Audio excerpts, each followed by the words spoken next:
When the first humans started existing, they found themselves in a place we now call Africa. Because the ball of fire in the sky shined really hard there, they all had a good amount of melanin, which made their skin dark.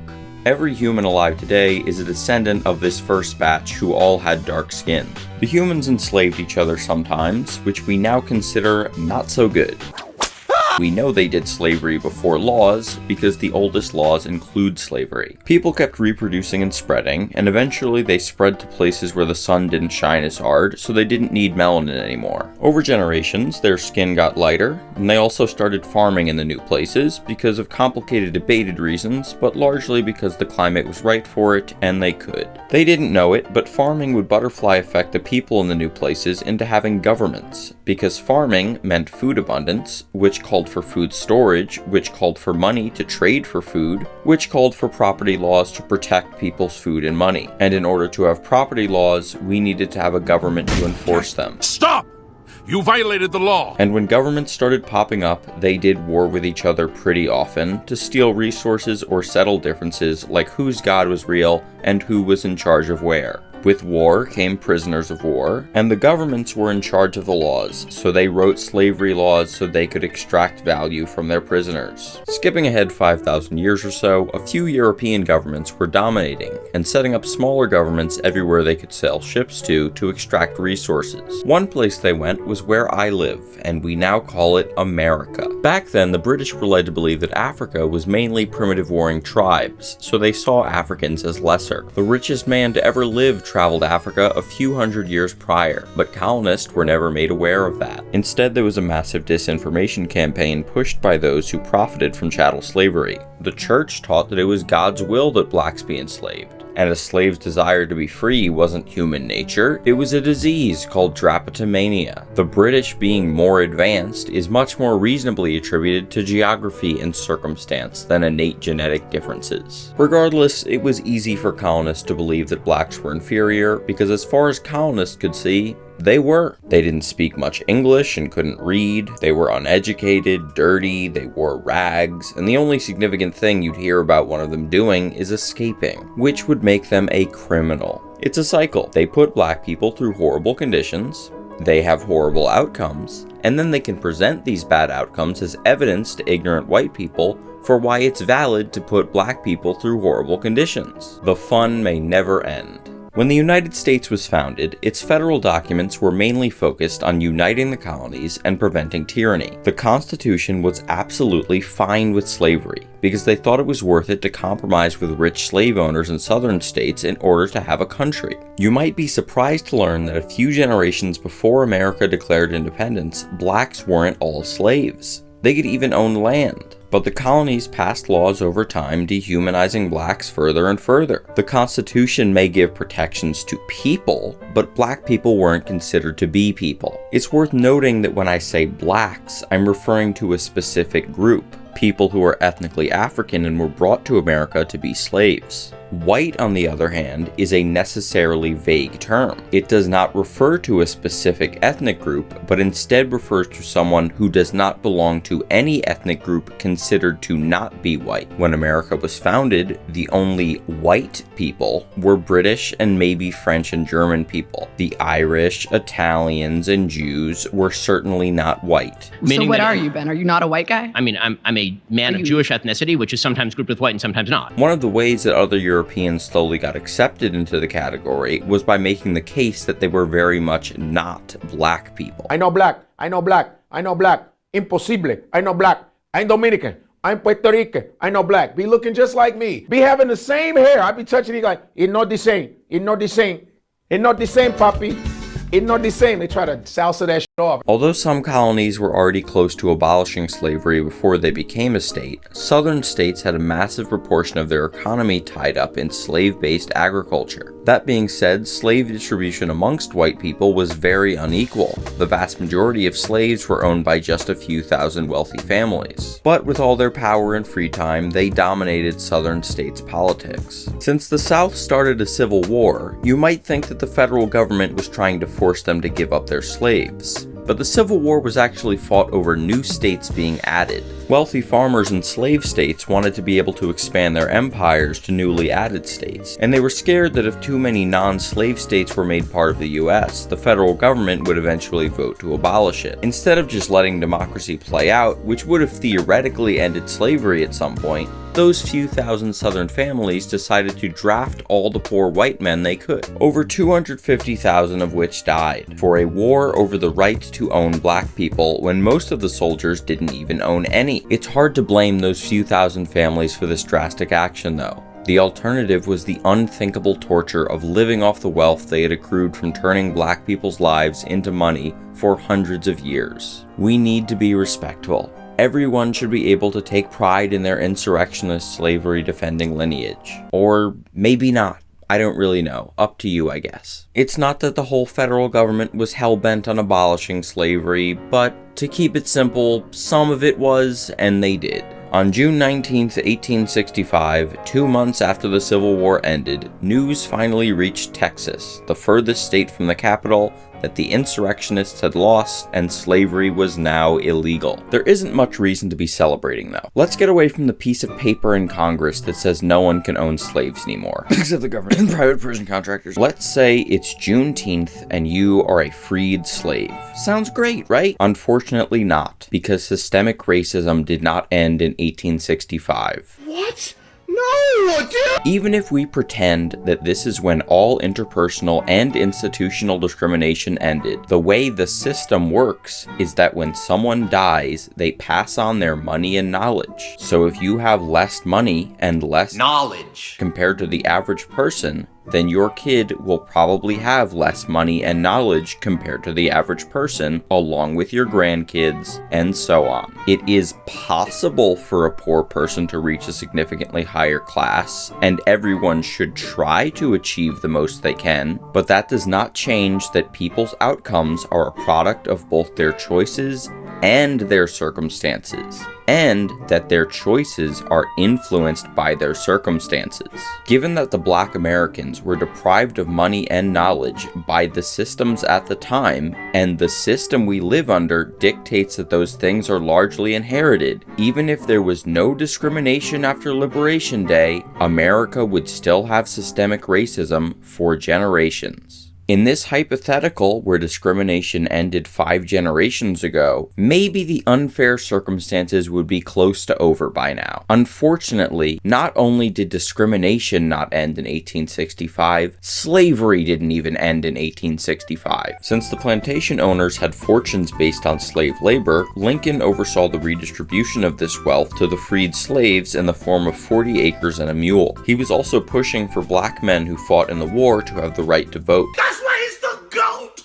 The GOAT! Lincoln was making too much sense here, and actually holding the bad guys accountable, so one of the bad guys killed him. Lincoln's vice president became president, and he was one of the bad guys. He commuted the sentence of Confederate President Jefferson Davis and pardoned General Robert E. Lee. So we can forget about the right to vote for a while, and all that land that blacks had worked for generations and was just given to them so they could start a better life was taken from them and given back to the enslavers. The next decade was called Reconstruction, where the white supremacist president repeatedly vetoed any bill that did anything in terms of racial justice, so Congress had to keep voting with a supermajority to override his veto. Reconstruction ended with the Compromise of 1877, where a moderate president was elected in exchange for federal troops leaving the South. You know, the troops that were there to keep them from doing slavery. By moderate, I mean so stupid he thought that people who started a civil war over slavery could be trusted to stop doing slavery. By elected, I mean conditionally allowed by the South to become president after an election that was only close because the anti-slavery party was being blamed for an ongoing depression, and blacks being given the right to vote ended the 3/5 compromise, which significantly increased southern states' sway in elections, despite those states doing everything they could to prevent blacks from voting. And I don't know why we call it the Compromise of 1877. How about the what the f***?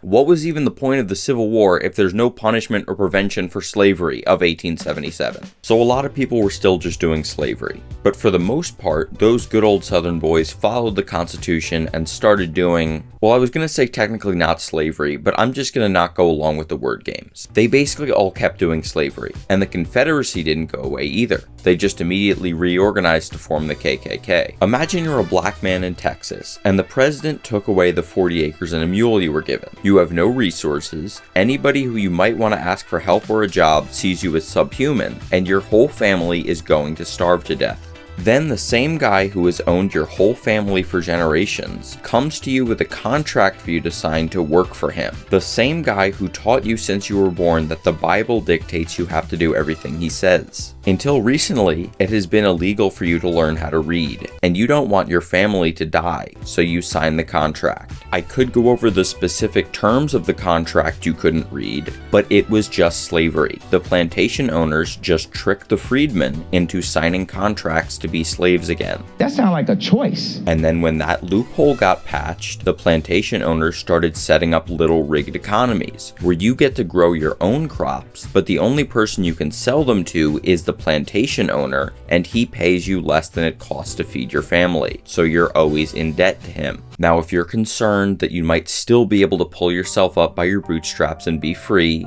worry not. That's what the Ku Klux Klan is for. They'll just lynch you if you try to be free. Technically, the Klan was disbanded during Reconstruction, but I don't know what you want me to call the people doing the lynchings between 1871 and 1915. It's not like Klan members turned over a new leaf. The only reason they disbanded was because habeas corpus was suspended for suspected Klan members during Reconstruction, so they had to stop wearing white hoods. If you did manage to avoid getting lynched, the southern states had laws to handle that too. For one example, there were vagrancy laws, which made it illegal to be unemployed, but was only ever enforced on black people. I could waste time and list more laws, but the premise of all of them were if you are black, you have to be a slave. But we can't say that outright because it's technically illegal. The punishment for trying to do just about anything other than continue being a slave by a different title was to get hung by a tree and suffocate to death, or go to prison so that you could be a slave by law.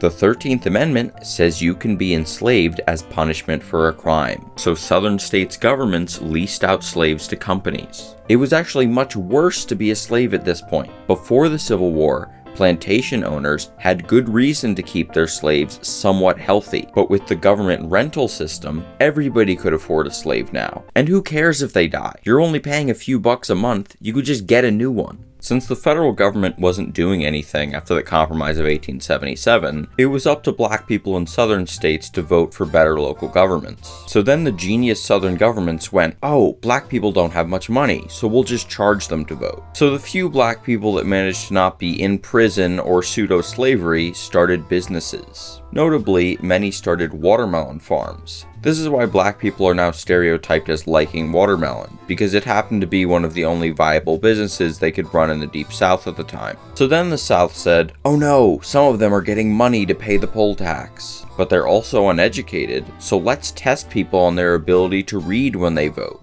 But then black people started making their own schools to learn how to read. So then the poll workers just started making two different literacy tests. The white one would say, use the word house in a sentence. And the black one would say, draw a line at a negative 405-degree angle through the second silent letter in the sentence that isn't not an odd letter in the alphabet, but only if the current day of the week contains less than 8 letters, not including T. And then some black guy managed to answer that correctly and cast a single vote, so they hung him up like a Christmas ornament to make the message clear that black people weren't allowed to vote. But the southern governments felt bad that some white people were failing their easy tests or couldn't afford to pay the poll tax. So they added the grandfather clause that said you could vote as long as your grandfather could. And obviously, all of the black people's grandfathers were slaves. At the end of the 1800s, a man named Homer Plessy, who was only 1/8 black, was arrested for sitting in a white train car. He appealed it up to the Supreme Court, and the federal government put their stamp of approval on segregation. Segregation is bad even just in theory, because exposure to a group of people is one of the best ways to reduce prejudice against them. But on top of that, as we saw with literacy tests, segregation was worse than just separation. Less than a decade after feature films were invented, the most ambitious and profitable one up to that point was released to rewrite the history on the Civil War, called Birth of a Nation. I have seen the whole thing. It is very boring and hard to follow, but President Woodrow Wilson loved it. The main points of the film were, no, the Civil War wasn't over slavery, it was over states' right to defend themselves against the brutal savages that were attacking all the innocent white women. And no, the rich people didn't force the poor whites to fight in the war, they all wanted to do it to protect the innocent white women. And the most important thing to know is that the KKK was never a hate group. They were basically superheroes protecting the innocent white women from the evil Negroes. So people loved the movie. It was basically the James Cameron Avatar of its time, and even though they really never went away, now the KKK used this film as a recruitment tool, and they were back. Loud and proud, holding rallies, doing lynches, burning crosses. They were playing all the hits, and they got up to like 5 million members. Feels like you still have a little bit of animosity there. I'm evil. Despite this, black people were still consistently trying to help each other and build wealth. In the 1920s, there was one community in the city of Tulsa where many black-owned businesses were doing pretty well. It was called Black Wall Street. Then a black boy was in an elevator with a white girl, and she screamed. We're not exactly sure why, because the girl didn't even want to press charges, and it led to a skirmish outside the Tulsa courthouse. So then the neighboring white communities burned Black Wall Street to the ground, over 35 city blocks. The attack was supported by the local government and law enforcement, and some people flew private planes over the neighborhood to drop explosives. The night of the massacre, I was awakened by my family. My parents and 5 siblings were there. I was told we had to leave, and that was it. I still see black men being shot, black bodies lying in the street. I still smell smoke and see fire. I still see black businesses being burned. I still hear airplanes flying overhead. I hear the screams. I have lived through the massacre every day. When my family was forced to leave Tulsa, I lost my chance of an education. I never finished school past the 4th grade. I have never made much money in my country. Despite this, I spent time supporting the war effort in the shipyards of California, but most of my life I was a domestic worker serving white families. To this day, I can barely afford my everyday needs. I am a 107-year-old and have never been seen justice. I pray that one day I will. Not only was the massacre covered up for decades, so we don't know for sure how many people were killed, but the local government and insurance companies also prevented the survivors from receiving any money to rebuild where they had been ethnically cleansed. The local government and news media lied and claimed that it was a race riot, a two-sided conflict started by the black community. Later, in 1941, Japan bombed Pearl Harbor, so America imprisoned all the Japanese Americans and drafted all the young men to fight in World War II, including black men who still couldn't vote most of the time. No need to worry about the Japanese people though. Later in the war, they did let some of them out of the camps, but only so they could fight in the war. Black civil rights leaders made the case that it was ridiculous that blacks were being forced to go fight the white supremacist Nazis in Europe when they were still getting treated like animals in America. They tried to make a similar case in World War I too, but it didn't really do much. I mean, it may have helped in getting blacks to fight in the war to prove their loyalty to America, they just didn't get anything out of it. The civil rights leaders applied pressure by various means, like threatening to dodge the draft and march on Washington, so Truman desegregated the military. And when the soldiers got home, they passed the GI Bill. Basically, it was a bunch of policies to help veterans build generational wealth, and the policies didn't say anything about denying the benefits based on race. But when it came to actually administering these policies, black people were largely refused access to the benefits. You might be starting to catch on that modern systemic racism is usually not about a law that says if you're black, go fuck yourself. It's HomeTitleLock.com, promo code Kirk. Do you feel that systemic racism isn't real? Of course not. What can I do that you can't do? Name it. It's like 20% more complicated than that. This is why phrases like, "I don't see color," sound good, but are actually counterproductive. If you couldn't perceive race, you wouldn't have noticed the GI Bill largely excluding black people, or the fact that blacks as a group were more in need of assistance building generational wealth, considering one white woman yelling can lead to 35 blocks of black wealth getting destroyed. Around this time, FDR started the Federal Housing Administration to get people affordable home loans during the Great Depression. It was the official policy of the agency to redline black neighborhoods. They would literally take red ink to zoning maps and highlight neighborhoods that had too many black people, to designate that they would not give affordable loans to people in that area. In 1950, they removed this policy. I mean, they continued to do it for another 20 years, but at least it wasn't explicit anymore, I guess. These black neighborhoods, kept poor because only white people were eligible for government investment, came in handy in the 50s and 60s. That's when we were building our federal highway system. Eminent domain allows the government to steal your property and pay you what it deems to be fair market value. So, naturally, they built highways straight through black neighborhoods because it was cheaper. In 1954, Brown v. the Board of Education was brought before the Supreme Court because black schools were obviously much worse than white schools. The court ruled segregation was illegal in public schools, but the governor of Arkansas didn't respect the law, so President Eisenhower sent federal troops to enforce integration and protect the black students. The troops stayed for the academic year. It was effectively Reconstruction again, but a century later. After Board of Education versus Brown, a 14-year-old jit named Emmett Till decided to visit his family in Mississippi. Remember the little rigged economies I mentioned in the 1800s to keep black people as slaves? Well, that was still going on in the 1950s while Elvis Presley was copying the new music genre that black people created to try and start his music career. Southerners were very angry that they were being forced to coexist with black people, and Emmett Till had the audacity to go to a store that mainly served de facto slaves. He walked in there with some money and decent clothes like he was a human being or something. So a white woman lied and said that Emmett sexually harassed her. The kidnapping, beating, and drowning that followed was so brutal that I'm not going to describe it, let alone show you a picture. Emmett was only identifiable by a ring he was wearing. His body was shipped back to his mother in Chicago. Nothing that I've said so far was very newsworthy for the time. But then Emmett Till's mother refused to let this get swept under the rug like the countless other lynchings that were ignored by everyone who had the power to do anything about them. Emmett's mother said, "Let them see what they did to my boy." And she opted for an open casket funeral. This likely still would have been swept under the rug if it weren't for black newspapers running the story, which could otherwise have simply been ignored by older white-run publications. In Mississippi, Emmett Till's killers were found not guilty by an all-white jury. They later openly stated that they did do it.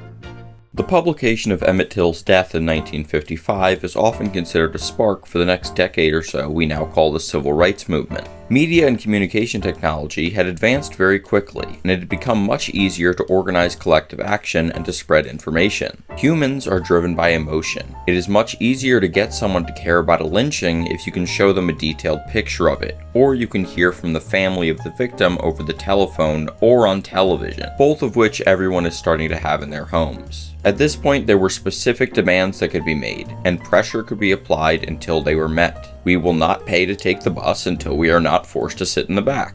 We will break the law and sit in the whites-only restaurant until blacks are allowed to eat here. There were many prominent leaders of the civil rights movement, but the most famous and well-spoken was Martin Luther King Jr. Now I know we're all excited for MLK, but first I'd like to quickly highlight another civil rights leader you might not have heard of. In 1962, at 44, Fannie Lou Hamer started her political activism in Rollville, Mississippi. Her focus was on encouraging people to register to vote. By the next year, she was evicted from the plantation she worked as a sharecropper and was arrested for trying to eat at a whites-only lunch counter at a rest stop in Mississippi after giving voter registration training in South Carolina. In jail, the guards forced 2 other black inmates to beat her, presumably to intimidate her into no longer helping black people register to vote. She had permanent kidney, eye, and leg injuries, but she continued her work anyway. She co-founded the Mississippi Freedom Democratic Party. Since the local party had a focus on helping black people, they were only offered 2 voting seats. and the DNC would hand-select them. It's important to note that at this point, the Democratic Party was still the de facto white supremacy party, and they likely would have selected quiet and white members of Fannie's party for the seats, so the offer was rejected. In 1964, she gave a televised speech at the DNC about how violence was used to suppress black voter turnout in Mississippi. We have to sleep with our telephones off of the hook because our lives be threatened daily. Lyndon B. Johnson called an impromptu press conference at the same time, probably to draw eyes away from her speech. These years from 1961 to 64 have been the most prosperous American families have ever known. Also, earlier in life, she was hospitalized to get a tumor removed. When she woke up, she had been sterilized without her consent. It was just common practice at the time that if you put a black woman under anesthesia, you take away her ability to reproduce without warning. Now that we've had our Fannie Lou Hamer veggies, we can have our Martin Luther King Jr. dessert. MLK did much more than just get people worked up to lash out against the systems and people oppressing black people. He very intentionally asked his followers to rely on civil disobedience as opposed to outright violence. Nonviolence is the most potent weapon available to the Negro in his struggle for freedom and justice. I think for the Negro to turn to violence would be both impractical and immoral. Because even totally justified violence was easily presented in the media as evidence that black separation from whites was justified, and that they were too barbaric to be allowed government representation or legal protections. A riot is the language of the unheard. Dr. King deliberately did not act based on justice or what would get the most fanfare from those who already agreed with him. He shaped media narratives to present black people to the public as proud Americans who simply wanted to be treated based on American ideals. In a sense, we've come to our nation's capital to cash a check.